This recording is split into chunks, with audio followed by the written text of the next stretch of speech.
Selama libur Natal dan Tahun Baru, volume kendaraan terus bertambah di ruas tol Jakarta Cikampek. Meski terjadi peningkatan, arus lalu lintas masih ramai lancar. Guna memastikan keamanan selama libur Nataru, pemerintah tingkatkan pengawasan, terutama di daerah rawan kecelakaan. Lantaran sebelumnya sejumlah kecelakaan pun sempat terjadi jelang libur Nataru. Terbaru, bus PO Cahaya Trans menabrak pembatas jalan sebelum terbalik di simpang susun eksit tol Krapiak, Kota Semarang, Jawa Tengah, Senin 22 Desember dini hari. Kecelakaan ini menewaskan 16 penumpang dan 8 lainnya luka-luka. Menteri Perhubungan Dudi Purwagandi pun berencana memanggil operator bus untuk diperiksa. Mereka juga diingatkan akan pentingnya memperhatikan kelayakan bus dan juga pengemudinya. Akhir tahun ini kecelakaan juga terjadi di jalur Pantura, tepatnya di sebelah timur traffic light Blandong Comal, Kabupaten Pemalang, Minggu 21 Desember 2025. Kecelakaan yang melibatkan 6 kendaraan mengakibatkan 3 orang terluka. Kemacetan panjang pun sempat terjadi di lokasi. Tim Liputan, iNews melaporkan.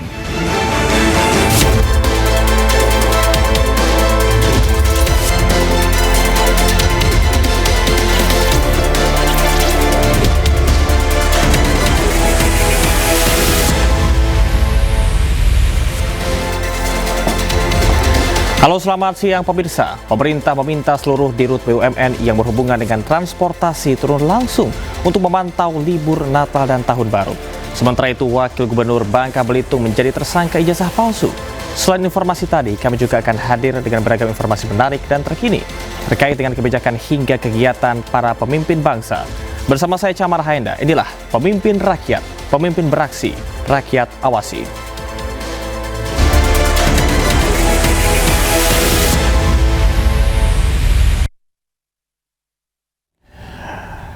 Pemerintah terus mengawasi jalannya libur Natal dan Tahun Baru, bahkan seluruh dirut BUMN yang berhubungan dengan transportasi diminta turun langsung.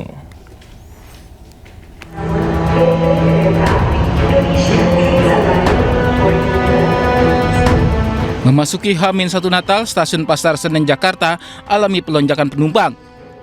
Diperkirakan 48.000 lebih penumpang meninggalkan Jakarta, mayoritas berangkat dari stasiun Pasar Senen. Pemerintah sendiri menaruh perhatian atas perkembangan kereta api. Sekretaris Kabinet Teddy Indewijaya pun meminta stasiun Gambir diubah. Tak hanya itu, untuk memastikan libur Nataru berjalan lancar, pemerintah meminta dirut BUMN yang berhubungan dengan transportasi untuk turun langsung ke lapangan. Sesuai apa yang disampaikan Bapak Presiden berulang kali, saya minta seluruh dirut BUMN yang berhubungan transportasi yang ada di sini turun langsung, cek betul di lapangannya bagaimana. Semua kebijakan yang sudah diterapkan betul-betul terrealisasi. Tiket turun, ada diskonnya, pengurangan harga, pastikan semuanya berjalan baik. Kalau boleh cerita ya, dulu waktu masih kecil saya sering ke stasiun Gambir, kemudian sampai sekarang ya gitu-gitu aja, belum berubah. Jadi mumpung Pak Dirut, Pak Presiden memberikan perhatian besar di perkeretaapian, tolong direnov, diperbaiki, dipercantik, perindah, dipernyaman. Selain stasiun, pemerintah juga memantau terminal hingga pelabuhan di penjuru Indonesia. Cuaca ekstrem yang diprediksi akan terjadi di Indonesia pada akhir tahun ini membuat pemerintah terus memantau langsung moda transportasi yang ada. Tim Liputan iNews melaporkan. Sementara itu, Kapolri Jenderal Listio Sigit Prabowo mengecek kesiapan libur Nataru di Terminal Terpadu Pulau Gebang, Jakarta. Selain mengingatkan akan keselamatan, Kapolri juga membagikan bingkisan kepada para penumpang.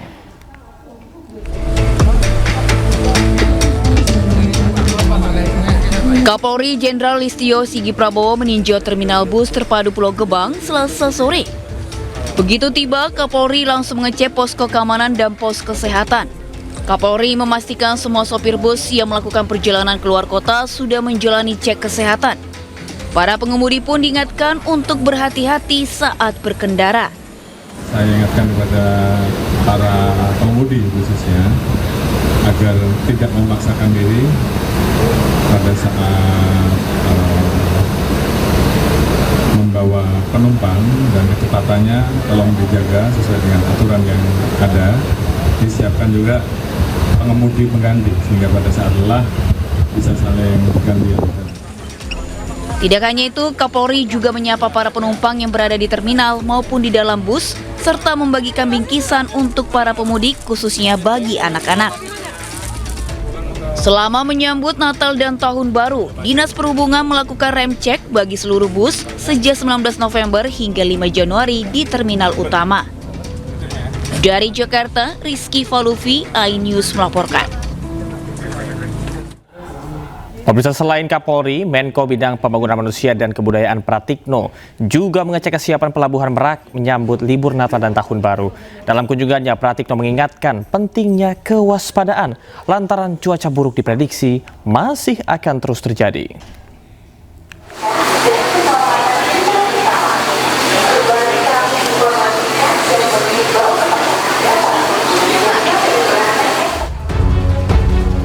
Di libur Natal dan Tahun Baru tahun ini, warga terus memadati Pelabuhan Merak, Banten. Menko PMK Pratikno pun mengecek kesiapan di pelabuhan ini. Selain pengecekan bersama dengan Kapolri, Pratikno juga menggelar rapat koordinasi dengan jajaran menteri terkait lain. Menko PMK meminta untuk tingkatkan kewaspadaan untuk antisipasi cuaca buruk. Kita menghadapi siklon di 3 provinsi, dampak bencana masih dalam proses pemulihan, tapi di saat yang sama kita juga menghadapi ramalan cuaca basah di pantai selatan juga. Dan oleh karena itu hari ini kita melakukan pengecekan. Guna memastikan libur Nataru berjalan dengan lancar dan tanpa kendala, pemerintah menggelar operasi lilin 2025. Seluruh moda transportasi yang beroperasi pun diperiksa secara menyeluruh. Dari Cilegon, Banten, Iskandar Nasution, iNews melaporkan. Jelang perayaan Natal dan Tahun Baru, Menteri Pertanian Amran Sulaiman menyidak harga sembako di Pasar Wonokromo, Surabaya. Sementara itu, untuk mencegah kenaikan harga, sejumlah daerah menggelar sembako murah.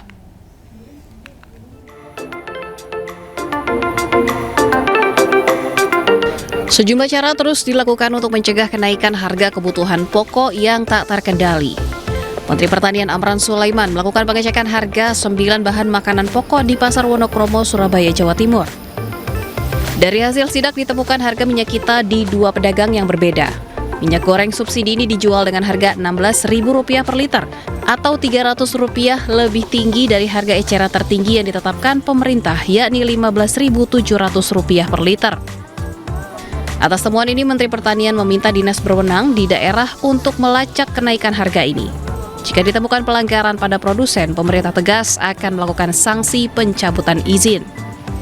Dicari produsennya, di mana produsennya, bila betul-betul ada kesengajaan, izinnya dicabut. Dan kami yang tanggung jawab, kami sudah kerjasama dengan Pak Kapolri, dengan Satgas Pangan. Sementara di Tangerang, Banten, sembako dijual dengan harga murah. Paket yang berisi beras, minyak goreng, dan gula pasir ditebus dengan harga Rp59.200 per paket. Dan mereka akan mendapatkan paket sembako, isinya adalah beras, minyak goreng, dan juga gula. Nah, ini bisa dinikmati, mudah-mudahan bisa meringankan beban masyarakat yang ada di gereja bersama. Warga pun antusias akan bantuan ini lantaran harga kebutuhan pokok terus naik jelang Nataru. Tim Liputan iNews melaporkan.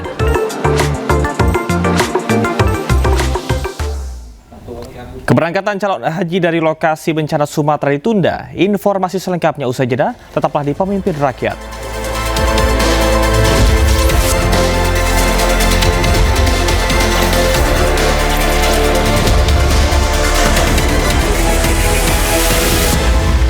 Terima kasih pemirsa, Anda masih di Pemimpin Rakyat. Pemirsa, korban Aceh lebih memilih untuk meminta Al-Quran. Momen mengharukan ini pun beredar luas di media sosial. Anak ngaji anak. Tunggu, kan ada Quran ini Pak. Ini ada Quran. Ya ini kok bisa. Apa Bu? Surga Mariana. Tunggu nak. Ambil deh Pak. Ada momen tak biasa di tengah lokasi pengungsian para korban bencana banjir bandang Aceh. Bukan mainan ataupun pakaian, Para pengungsi yang didominasi anak-anak ini justru lebih memilih untuk meminta Al-Quran kepada donatur yang datang. Momen ini dibagikan oleh sejumlah selebgram yang datang ke lokasi bencana di media sosial. Momen mengharukan ini pun sontak menjadi perbincangan dan beredar luas di jagat maya.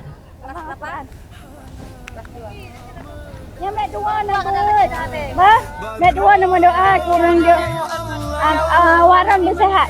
Yang penting awak orang bersehat, Kak. Awak orang bersehat mandum pokok dia. Sementara itu, pemerintah memastikan calon haji dari lokasi bencana Sumatera keberangkatannya akan ditunda. Rencananya mereka akan berangkat pada tahun 2027. Ada beberapa daerah yang kemungkinan akan tertunda atau bahkan mungkin tidak bisa terpenuhi pemenuhan jadwal-jadwalnya karena bencana ini. Sehingga Komisi 8 memberikan peluang bagi kami untuk ada perubahan-perubahan selama tidak keluar dari. Konten kreator sekaligus relawan bencana Shirley Andavita meminta pemerintah segera membuka bantuan dari luar negeri untuk mempercepat pemulihan bencana di Pulau Sumatera. Sementara tenaga ahli utama KSP Sadam Al-Jihad menegaskan bahwa pemerintah mampu menangani bencana dengan dana bantuan mencapai 60 triliun rupiah. Nah, berikut cuplikan program Rakyat Bersuara yang dipandu rekan Aiman Wicaksono. Kalau dari Shirley singkat saja bahwa kita berhitung dengan waktu hari ini. Bahwa ketika bicara tentang waktu, kita bicara tentang kemanusiaan. Maka harus menunggu berapa banyak jiwa yang ditetapkan sebagai korban meninggal, pengungsi, atau mereka yang membutuhkan bantuan lebih lama lagi. Dan atas dasar itu akhirnya tidak ada salahnya membuka bantuan untuk donasi asing. Itu nggak akan membuat pemerintah dalam hal ini Pak Presiden menjadi rendah harga dirinya, pride-nya jadi turun sebagaimana statement kemarin. Sama sekali enggak, apalagi dalam kondisi bencana seperti ini. Karena logikanya kalau donasi asing dalam kondisi bencana kita tolak, tapi utang asing yang berbunga kita terima, maka pertanyaannya di mana logika publik hari ini harus kita tempatkan? Mbak Shirley, yang didahulukan kemanusiaan atau aturan? Kalau bagi saya kemanusiaan. Kemanusiaan, oke. Ketika kita berbicara kemanusiaan, maka dari pertama kali yang kemudian dilakukan adalah kemanusiaan. Berbagai macam sumber daya yang kemudian diserahkan, diberikan oleh negara, itu adalah kemanusiaan. Kalau kita berbicara aturan, maka ini ada tahapan-tahapannya ketika tadi meminta bantuan asing.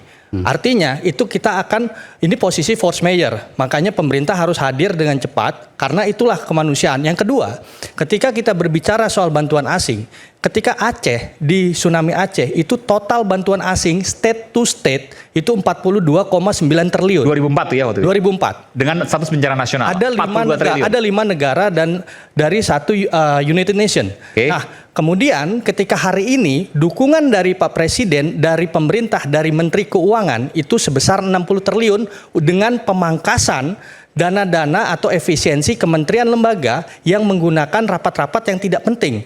Kemudian akhirnya dilakukan efisiensi itu untuk rakyat. Nah, disinilah yang dibahasakan oleh Pak Presiden dari kemudian di awal sekali itu kebocoran-kebocoran dari anggaran. Pak Presiden juga sudah memberikan bahwa penegasan adanya Satgas Percepatan Pemulihan, Rehabilitasi dan Rekonstruksi. Oke. Ya, dari situ kemudian anggaran tadi yang saya sampaikan dari percepatan itu sebesar 51,82 triliun.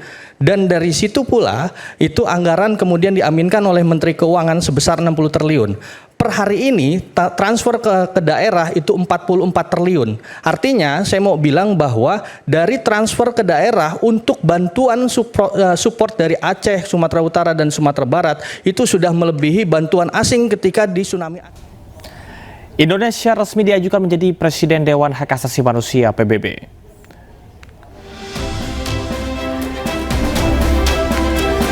Indonesia menjadi calon tunggal Presiden Dewan Hak Asasi Manusia PBB, didominasikan oleh negara-negara anggota Asia Pacific Group. Nominasi Presiden Dewan HAM PBB tahun 2026 akan ditetapkan dalam pertemuan Dewan HAM pada 8 Januari 2026. Bila terpilih, jabatan ini akan diemban oleh Wakil Tetap Republik Indonesia untuk PBB di Jenewa, Duta Besar Sidarto Reza Suryodipuro. Indonesia menyampaikan terima kasih dan apresiasi atas kepercayaan negara-negara anggota Asia Pacific Group yang telah menominasikan Indonesia sebagai calon tunggal Presiden Dewan HAM PBB tahun 2026. Penetapan ini tentunya mencerminkan dukungan dan kepercayaan kawasan Asia Pasifik terhadap peran dan kepemimpinan Indonesia dalam memajukan agenda hak asasi manusia di tingkat global, termasuk rekam jejak Indonesia sebagai bridge builder dalam isu-isu HAM, posisi Indonesia sebagai negara berkembang yang independen dan tidak berafiliasi pada kepentingan blok tertentu, serta komitmen konsisten Indonesia dalam memperjuangkan isu kemanusiaan di berbagai belahan dunia. Dapat kami sampaikan bahwa Indonesia saat ini merupakan anggota Dewan HAM PBB untuk periode 2024-2026. Dan sesuai dengan mekanisme rotasi kawasan, Asia Pacific Group memperoleh giliran presidensi Dewan HAM PBB pada siklus ke-20. Sebelumnya dalam peringatan Hari Hak Asasi Manusia, Menteri HAM Natalius Pigai bertekad merebut posisi Presiden Dewan HAM Perserikatan Bangsa-Bangsa. Dengan berapi-api, Pigai menyebut Indonesia jangan tanggung-tanggung menjadi pemimpin di dunia. Jangan tanggung-tanggung untuk mengambil alih tongkat kepemimpinan dunia. Hari ini Kementerian HAM dengan Kementerian Luar Negeri dengan Wakil Kepala Bappenas telah mengambil posisi hari ini. Kami akan rebut Presiden Dewan HAM PBB.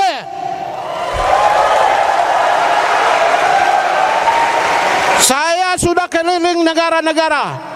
Profesor Makarim Wibisono, silakan berdiri.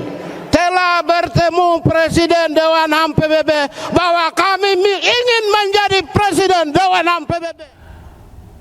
Wakil Gubernur Provinsi Kepulauan Bangka Belitung, Heliana, ditetapkan Barreskrim Polri sebagai tersangka kasus ijazah palsu. Pemimpin Rakyat segera kembali.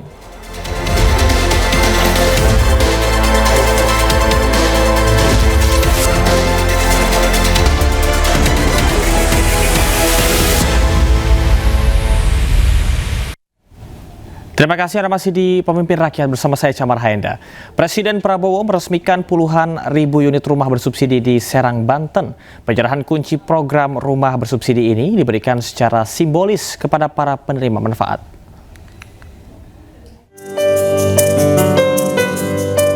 Sebanyak 50.030 unit rumah bersubsidi di Serang, Banten melalui skema kredit perumahan rakyat fasilitas likuiditas pembiayaan perumahan diresmikan Presiden Prabowo Subianto. Peresmian ini sekaligus dilakukan serah terima kunci atau akad kepada penerima manfaat. Akad massal ini dilaksanakan secara hybrid dan sebanyak 300 akad dilakukan dengan melibatkan 11 bank penyalur. Sementara itu, 49.730 akad dilakukan di 33 provinsi yang tersebar di 110 titik kabupaten kota di Indonesia. Target penerima manfaat rumah bersubsidi adalah kelompok masyarakat berpenghasilan rendah. Ini perjuangan kita bersama.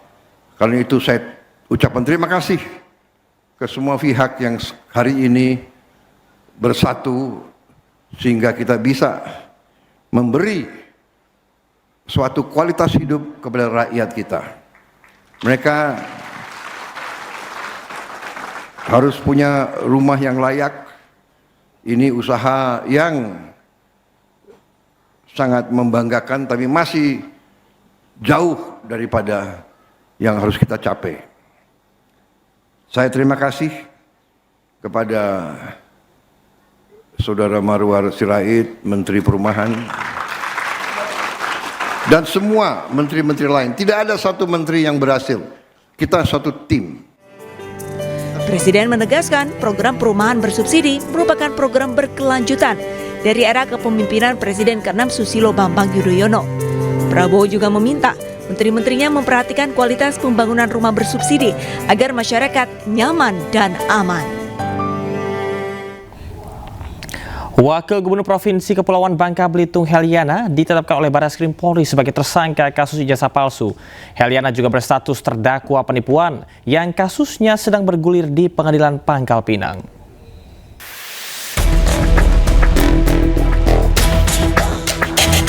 Wakil Gubernur Provinsi Bangka Belitung Heliana menjalani proses persidangan di Pengadilan Negeri Pangkal Pinang sebagai terdakwa kasus dugaan penipuan. Belum selesai satu kasus yang menjeratnya, Heliana ditetapkan sebagai tersangka atas kasus dugaan ijazah palsu oleh Barreskrim Polri. Kasus ijazah palsu terhadap dirinya dilaporkan oleh seorang mahasiswa Universitas Bangka Belitung atas nama Ahmad Sidik ke Barreskrim Polri. Gubernur Bangka Belitung Hidayat Arsani menyatakan kasus hukum yang menjerat wakilnya tidak mempengaruhi jalannya pemerintahan. Nah, jadi ini adalah ranah hukum yang harus dilaksanakan. Dan bagi saya, tidak ada kaitan dengan saya. Karena waktu beliau mencalonkan gubernur, wakil gubernur, beliau pakai ijazah SMA. Ya. Nah, kita berharap dengan kasus ini, ibu ini bisa melaksanakan tugas dia untuk menyelesaikan kasus hukumnya di Mabes Polri. Awak media berupaya untuk mengkonfirmasi penetapan tersangka terhadap Heliana, namun Wagub tidak bisa diganggu karena sedang istirahat. Dari Pangkal Pinang, Bangka Belitung, Haryanto, iNews melaporkan. Pemerintah Indonesia menempuh langkah hukum pasca aksi bintang film dewasa Bonnie Blue yang melecehkan bendera merah putih. KBRI London telah melapor ke otoritas setempat agar aksi pelecehan yang dilakukan oleh Bonnie Blue ditangani sesuai hukum yang berlaku. Dan pemirsa, informasi tadi sekaligus menutup jumpa kita di Pemimpin Rakyat hari ini. Temukan informasi terbaru lainnya di www.inews.id. Cuplikan tayangan berita iNews dapat Anda saksikan di kanal YouTube @official iNews. Saya Camar Haenda dan kerabat kerja yang bertugas pamit undur diri. Pemimpin Rakyat, pemimpin beraksi, rakyat awasi. Sampai jumpa.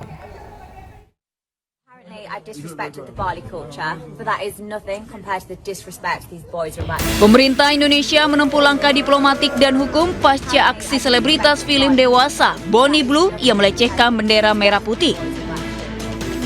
Dalam video yang viral, ia menginjak-injak bendera merah putih sambil menyeret bendera Indonesia di tanah. Bahkan aksi provokatifnya itu dilakukan di depan kantor KBRI London, Inggris. Ia bersama dengan beberapa pria mengenakan penutup kepala melakukan pelecehan tersebut. Sebagai tindak lanjut, KBRI London telah menyampaikan pengaduan resmi kepada otoritas terkait di Inggris, termasuk Kepolisian London, guna pastikan penanganan kasus dilakukan sesuai hukum yang berlaku di negara setempat.